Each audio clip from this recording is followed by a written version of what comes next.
Hello friends, welcome back for Bitcoin Technical Analysis. I'm Rocky Outcrop, this is the Rocky Outcrop channel, we're all Rocky Outcropticians together. Welcome to the family. If this is your first time joining us, well, you've seen YouTube before, you know what I'm going to ask you. Would you hit the like button, would you hit the subscribe button, would you join the Discord in the description down below, follow me on Twitter, Rocky_Outcrop, all of that stuff, okay? And I really genuinely appreciate it, but I'm not going to go banging on about that for too long. I've said it now, I really genuinely appreciate it. Let's get on with the charting. And what we're going to look at in today's episode, well, two things. We'll catch up with where we were looking at yesterday and all that sort of stuff, and we will take a look at moving averages. And I'm going to do something that I don't think has been spoken about by anybody ever anywhere. Now that's probably not true, because any good idea, the likelihood is that you've had or whatever any time is being spoken about by somebody else. And it's also not true because I know categorically that I've spoken about this on this channel before in the past myself. So it has been spoken about by somebody sometime, which is me at least anyway. But this might be a new concept for you, and it might be a bit of fun. Anyway, let's take a look at that in 2 minutes. First off, let's take a look at what we were talking about yesterday. We were talking about we had this sort of rectangle area. We called it a square in the end. We were doing some sort of FOMO-free analysis in around as we were breaking this 9,500 area, talking about how it's really important to do some technical analysis and not rely on intuition. Intuition is the concept whereby you can make sort of decisions about things without actually having engaged your brain and done any cognitive reasoning about it. And that's a really tempting thing to do. And in fact, in terms of normal life, that's how you get by. You really need to rely on these things, or else you wouldn't be able to function as a human being. But in terms of trading, that being a human being is probably one of your biggest weaknesses when it comes to trading, because you're exposed to so many human things like intuition, for instance.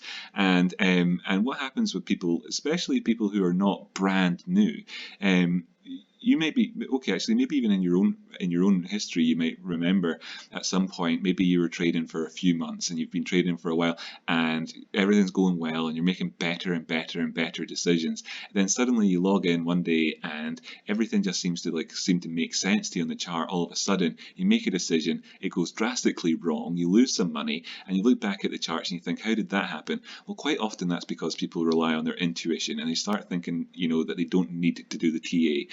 So yesterday's episode was all about demonstrating how there's always time for TA. If you miss a move, it doesn't matter. There's always time for TA. You always need to engage your brain. If you don't do that, then you're exposing yourself to huge amounts of risk, huge amounts, and that there's no such thing as a successful trader who relies on intuition. That has never, ever happened, and never, ever will, ever. Anyway, just wanted to sort of point that out again in today's episode. So there was a couple of things that we were talking about, and one of them was how you could get a measured move off this. So one of the other things we talk about on the channel, as well as sort of not relying on intuition, by the way, that's FOMO, that's all that is. So not relying on that for one thing. And another thing we talk about is how you can get measured moves off of shapes and patterns. This is an idea from classical charting. Now you can get measured moves off these things, and they're known as minimum measured moves. So I've drawn this green line in here, and if I pop it up there, then we could see that the minimum measured move off of this breakout from this thing could have taken us as high as 10,500. Now that could still happen, and the idea behind these is it gives you objectivity. In the face of what the textbooks say, it'll give you the objectivity in the face of a correction, perhaps along the way towards that move, so that you know to stay in your trade for maximum profit. Now, I think it's actually and I talk about this frequently, how I think that the textbooks about trading are written, kind of almost as if they're designed to fool you and take your money from you and trick you into doing the wrong thing. So actually what this does is gives you a really subjective opinion about the market. It's entirely subjective, and it can make you blinded to certain things, such as the 10,000 level. Now, we spoke about this yesterday. I'm pretty damn sure we did. In fact, no, I know we did. And we said that would be your profit taking target here, despite the fact that this is a so-called minimum measured move. And of course, what we've seen is the prices came up to that 10,000 and turned around a wee bit. I was watching, just for the crack, I turned on Tony Vay's yesterday to see what he was chatting about, as I couldn't sleep. and they were saying, and he said, I've never ever considered 10,000 to be a level, which is kind of funny. And I thought, if people are watching and they see minimum measured move, and they also, if they combine that with like their intuition, which is a human thing to do when you get experience trading, and you combine that with people saying I've never seen 10,000 as a level, well, you know, you wouldn't have taken profit there at that point. And the prices have now dropped down a couple $100 since then. In fact, they went down as far as 9,720, you can see, and that's $300 almost down from the highs, or it's $300, more than $300 drop in price. So you know, I think you're better off at kind of saying to yourself, look, we'll call this the maximum measured move. We'll call it a subjective thing and not an objective thing. We'll look towards the levels, and we'll recognize things like 10k as a big round number as being a level, you know. Anyway, I think he's a really good guy, by the way, Tony. I think that Tone or whatever, I think that he's got so much, he's so respectful towards other traders who've got really, you know, that if I was talking to them on a live stream, I'd be like, he's got a friend that looks at the 15-minute chart exclusively, and I'd be saying, you're crazy, buddy, you're crazy, this is crazy, you're not going to make money doing this.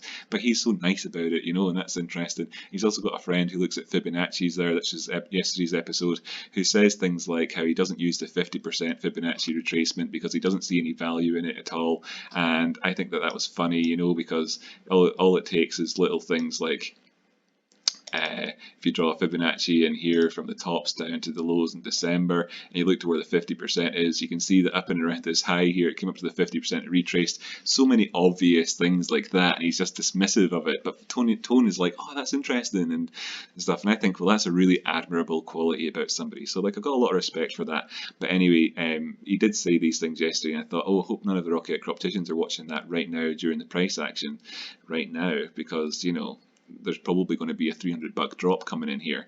But anyway, here we are. I'm going to delete this from the charts here, and that's what we were talking about yesterday. So like, and it was nice fun. It was good to do a sort of a FOMO-free episode yesterday, and talk about how there's always time for TA, and you would have been able to get a decent enough position. I'm not a financial advisor. None of this is financial advice, but you could have very easily, watching yesterday's episode, got in at say 9,430, 40, 50 or whatever, in around that time, watching it and being able to have scalped a couple of times in the meantime, and then had a positional type trade where you were going up towards here. And all that takes is to sort of not just rely on your intuition and instead rely on the technicals. So what am I going to talk about today, which I think is different, that nobody really ever talks about? And it's all about the 200 and the 50 simple moving average. This is why I've got them on the charts. I'm going to hide everything else now as we talk about them.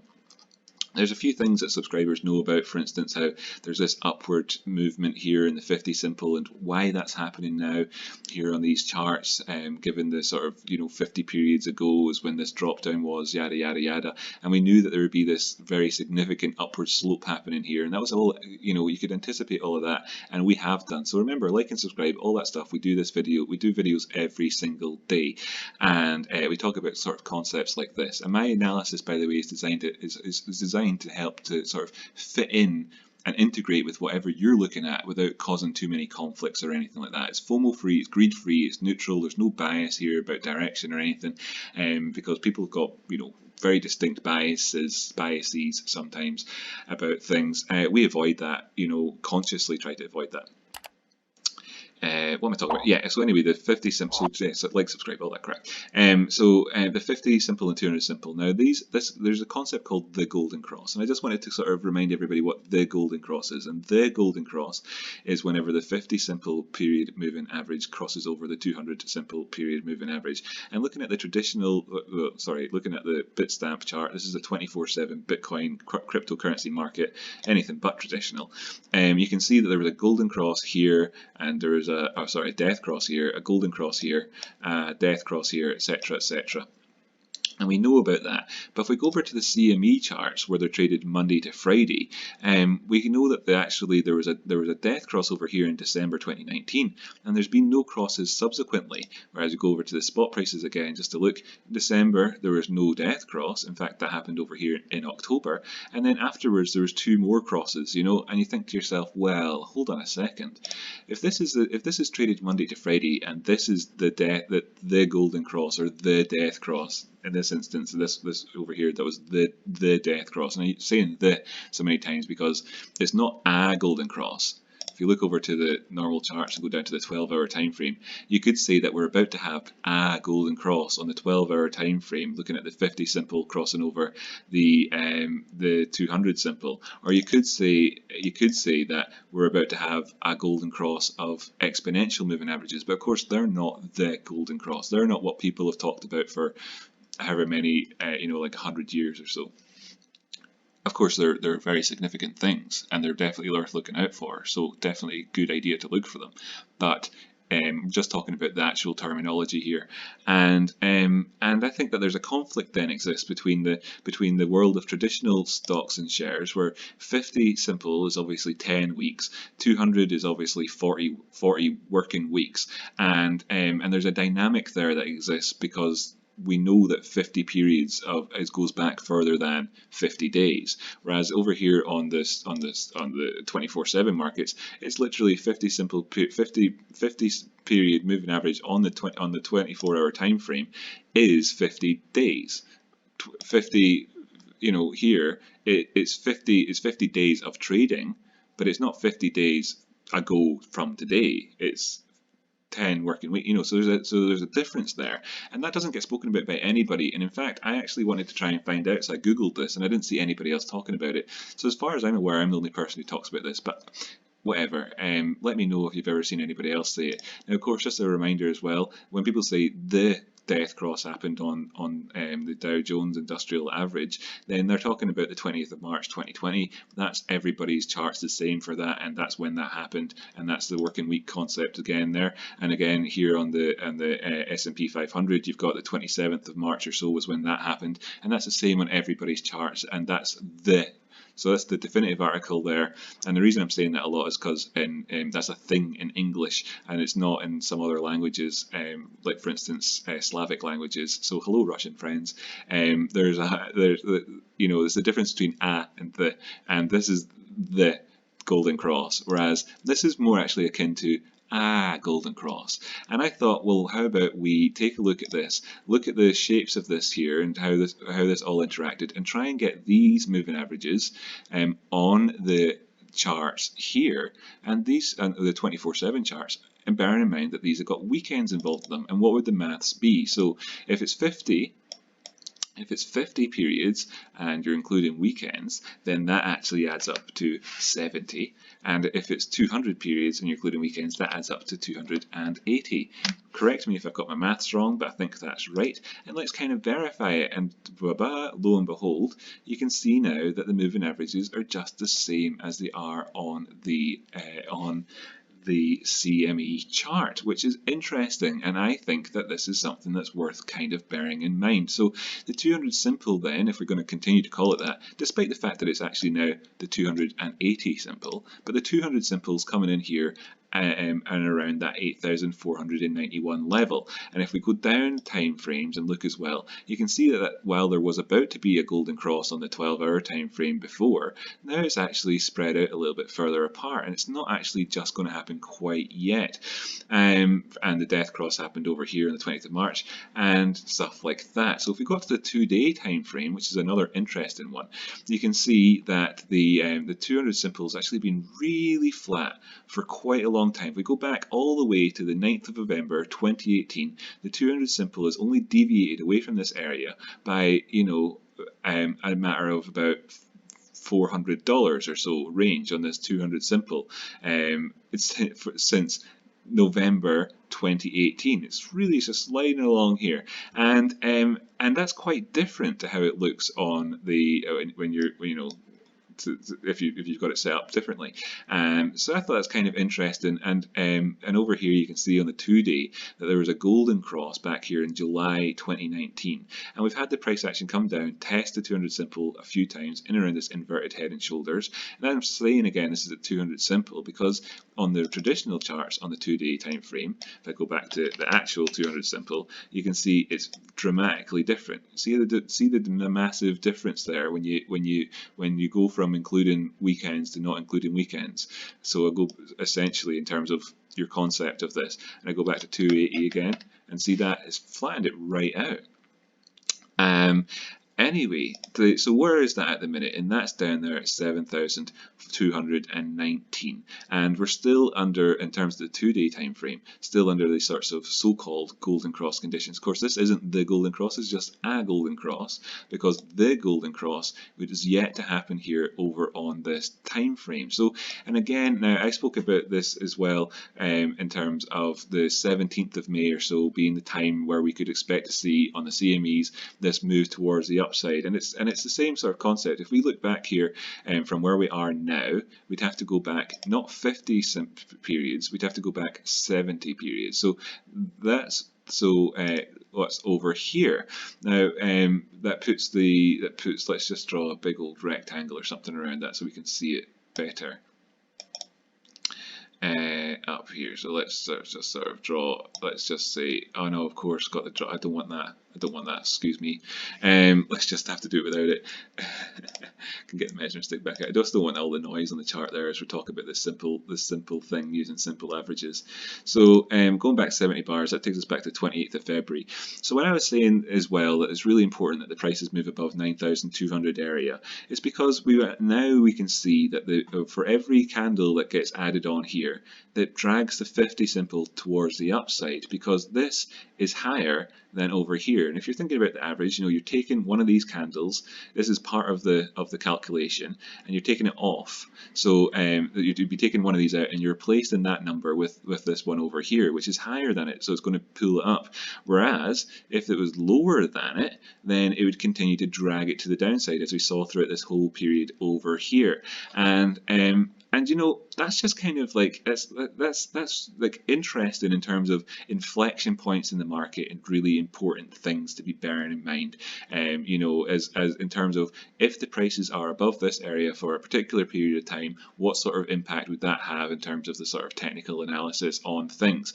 And so we can see then for every day that gets added on here that we're above the 9,000, this price here is dragging this up the way. Now at some point then we'll be significantly higher than this area, and this will start to be dragged up quite a bit. And where would that be? Well, that'll be 70 periods on from, say, our drop here, just as a first starting point. So 70 periods on. So that would bring us up to the 17th of May. And then, if should prices be here above they are over here, then you're taking off dramatic downside candle price action, and you're adding on candles which are significant percentages up, 100% higher up in terms of their the price or whatever. So the average is going to move up quite a bit as well, because you're taking off this and you're adding that on. I hope that's it's quite a simple concept. I hope I'm not over explaining it. It's quite a simple concept, really. And then of course there's a lot of people in the world who like to think about sort of this period. The 12th of March is a really significant, because of this huge downward candle, and how far away from that will we be before we can stop thinking, before this stops getting included in it. Going over to the 70 periods to the right, you can see that's the 21st of May. So we've got weekends included here on the chart. The simple and the weekend price action, you might be thinking, well, isn't the weekend price action so significant? Isn't it significant enough to dramatically change the moving averages? And as you can see here, it's not, which is a little bit curious, which kind of underlines the importance of things like the CMEs in terms of the levels and whatever on there, because as you can see, the price action that happens during the weekend hasn't been enough to change the moving averages over here, because we're still back there come Monday and whatever else. So I find that all to be super interesting. So what can we expect to happen then come the 17th of May? Now, we're already curving towards the upside by virtue of the fact that we're above this price action over here. But get towards the 17th of May, and should the prices remain above this area of the 9,200 area come the 17th of May, which is what a week away or so, then we will start to see the 50 period moving average curve dramatically towards the upside. And what do I mean by that dramatically? Well, it just, just so you can see, this is the sort of thing that I mean here with the 50 simple, where, you know, just using the 50, because that same concept that we spoke about started kicking in at the 1st of May, right? So that's all going to start happening over there on the 17th of May, which could lead to a cross. And then if I put it back onto the 70 again, and we just take a look back and see how the prices have reacted in around crosses in the past. Death cross here, and what did we see happen? The prices went all the way up and tested both of the simples moving averages here and beyond there towards the top side. Despite the fact this is a negative cross, we had significant upward price action, you know, so that's counterintuitive. Going back the way,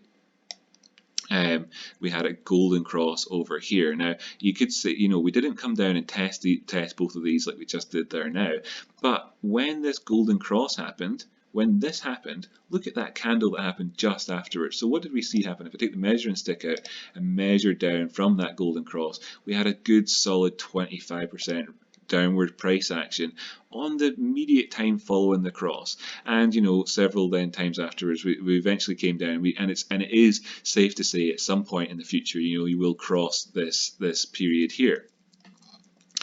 Going back the way some more, and you can see here that there was this the sort of the 280/70, you know, which we're calling the golden cross here because it's more accurate in a sense to do that. You can see that it crossed here, and at the time of this one, the price action was right next to these as well as it happens. So that's a big deal.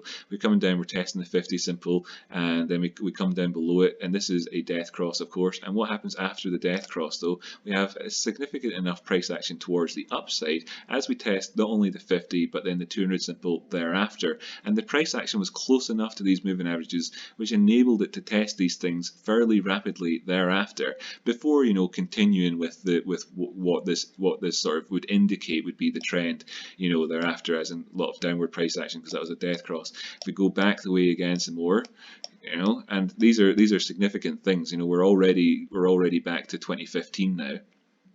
And what do we see happening? There was a cross here on the 2nd of November, and what happened with the prices thereafter? Well, woof, all the way down, 42% price drop, you know, going from the highs to the lows here, 41%, 42% drop down in price. So I just wanted to sort of take the time today to and as I say, this technical analysis is easily integratable into whatever else you're looking at. I'm not going to go on about you know, I'm not going to go on about the oscillators or anything else at the minute, or, you know, really kind of scrutinize the current price action. There's plenty of people out there doing that for you at the minute as well, if you want to. I mean, obviously, I'd say as well to like be, you know, I would say if I had to that you know, this is bullishly convergent throughout this upward trend here on the RSI and the stochastics. Not so much on the MACD, and it's always premature to say that there's an overall high coming in before it's actually happened. But if this does turn out to be a local high, then this would be bearishly divergent on the stochastics, and the stochastics have come up so high here at this particular point that they've never really, you know, for it to be higher, for it to not be bearishly divergent on the 24-hour time frame as we're putting in highs, we would need to see the stochastics come up to all-time highs essentially on there to avoid that being bearishly divergent, you know, which is a somewhat counterintuitive point, you know, which works against the trend, and that's counter trend, you know. And the point being that the trend is your friend until the end of the trend, of course, okay? And as well, as maybe worth pointing out that these things got so close to crossing with a golden cross right before the capitulation in the market as well. So maybe another thing that's worth pointing out there on that front. In terms of the 21, now the 21 is 3 weeks, but in terms of on traditional markets, if you're looking at the 21, then you're talking 4 working weeks in 1 day. So we could just add on, say, 8 to that if we wanted to add the 21 on. But this is the EMA. But I use the EMA. But we could just go for a 29, just to be bizarre with it. So 29 EMA here. As well, just to stick it in and see how that interacts with the prices. Now this is, while I'm talking a lot about the other one, I feel like this is somewhat less something to necessarily be looking at. But as you can see here, though, when I've drawn it in, that right here where it crossed over and I managed to go up above it, that was this inflection point in the period of the market just at the start of the new year, and afterwards we had this strong upward trend for a period of time. Of course, bearing in mind that that happened under death cross conditions or whatever. There's the 21 there, strong upward trend when we crossed it. Crossed it here. From that point, we went. I'm saying 21, and I realise I've changed it to 29, but that's the point. I hope that you're following along.